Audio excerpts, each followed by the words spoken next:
So yes mga kasimanwa, live kita yung makaroon na sa Bureau of Fire Protection ni Washington. Makaroon na makaistorya natin si FO2 Jonathan Seniel, Fire Investigator at BFP ni Washington. May kaangtanan sa naguntad nga nga sunog na sa eskwelahan ni Itaklan na Polytechnic College, iya karon sa Banwa ita na Washington. Sir, kamusta rin yung investigation para sa Sa mga investigation ng yapon. Wala pa kami nabalik. Oo. Kahapon may bago ko mga natapos ng alas sa mga. Mga anong oras ka mo natapos? Ang mga tanghali kami doon na ano pa lang mga kung pinagsipuan na rin yung mga may mga baga-baga pa mga alas 4 So kahapon sir sa inyo nga pag-investigate ito sir, kamusta ro initial ninyong information sir kahapon sa area? sa akin yung first story dito. So ako na first do ato na salba ng inaano ng floor ay yung first floor lang. So second, third, and fourth ay wow. Halo dito sa sugod dahil may wala ba na wood na floor. Halo nga kahoy ag semento. Sir, may nabaton kami nga information nga kung may mga appliances patay do sa sulod. May kasi may ito may mga alas pero kasi may nakita ko may aircon pero base sa tagaan ko mga gamit. Pero papabilang mo na kasugod kasi hindi may mga kadalitan sugod ito dalawa kuan sagop. So pila gid sir do estimated ninyo nga damages sa nga sunog sir? So estimated namin yung mga 4,536,000 base sa ating BFP Operational Procedures Manual. Medyo magagko to sir no. Bukod sige. Pero bukod karon sir nang siin gid mismo nag-umpisa rong ray karon nga sunog sir. Base sa akong pagpapatangan ng pagkakahapon sa nakakita, ito naman sa likod, sa fourth floor, sa likod na area. Sa likod nga area. Alin to sir, may mga may mga papeles sa bimana, may mga iba pang gamit nga pwedeng maging reason sa nga sir sunog, nga magagko sunog. Kasi do sugod na, do nabili nito sa sugod, ang bagay ng tagilya, mga papel at mga libro, mga luma o mga raw.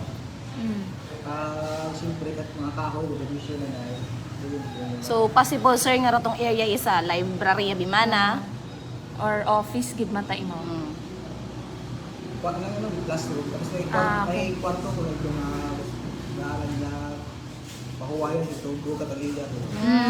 Bali ana nga Bali may gi-start pa ta di ka. May gastay uwa mata pero may gabantay mata sir.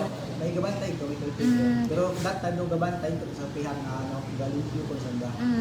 Pero siin gid mismo nag-start raya karang sunog sir. Sa inyo kanya habuong information sa kuryente or siin gid mismo nag-start? So hindi ko mahabang pero no electrical sila sa posibilidad na Possibly parang doon dugin rasonan do kuryente. So makaron sir, kamusta balhin duta ang baka mo uman no magabalik alin ninyo nga sunod nga obrahon kara sir? mabalik kami ito may sulit ako sa inyo kung alin yung mga sample o mga para kung electrical na mabuhang sample or para maidala namin sa mga laboratory. May idea ka sir kung pila gid man nga years gon nakatindog ro nga karang eskwelahan? Base sa tag-ana kahapon sa pangkana ko mga 1993 pa ko mabuhay. So almost 30 years plus yata no. Pero wa taga-operate ni daya ra sa last na operated before pandemic pa ta. Before pandemic. May 2018. Tapos may information bagid kami sir nga nabuo nga gina-repair o man raya karon nga eskwelahan. So maduyon do hambal na kaniya pero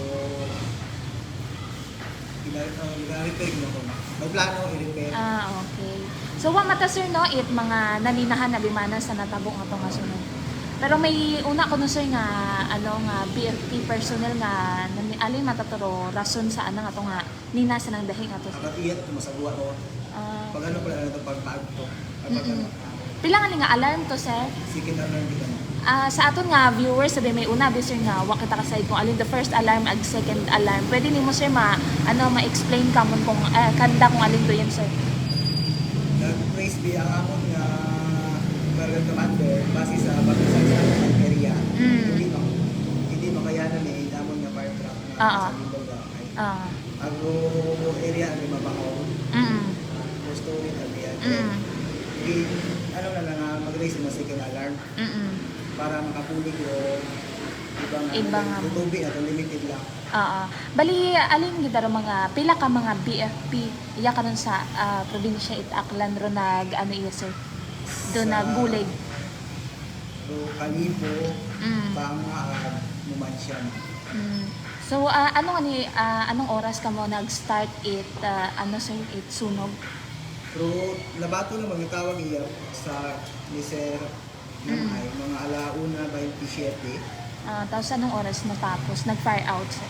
Nag-declare daw ang Barangay Commander na si Inspector Macario anong kanya alas 2:45. Nag-fire out. Sige. So, yun yung gid no, tanan nga information no kay Sir Jonathan Seniel. Sir, finally lang sir, alin imo nga maitao nga mensahe sa aton nga mga pamuyo sa Raycarnay. Siyempre, ano pa, bimakarana nga Fire Prevention Month. Sige sir. Ay, ako naman ang maghagog na tanan ang ato bago kita maghalin sa itong bagay ay i-check na tundo atong mga saksakan kung may nakasaksak pa ang bunoto na kuha man ang nagamit at itong mga charger nila, mga nakasaksak nila. I-check na itong building bago kita magpanag ko lang. Pero aton nga kusina, aton nga siguro ito nakapatay ro aton nga tangkitan. Ang maghagog kita kulang kita nga Marso ay sa bilog niya. Sige, abogid nga salamat sir ha. Sa oras yun mga kasimanwa si FO2 Jonathan Seniel, Fire Investigator at aton karang Bureau of Fire Protection New Washington. Abogid nga salamat mga kasimanwa.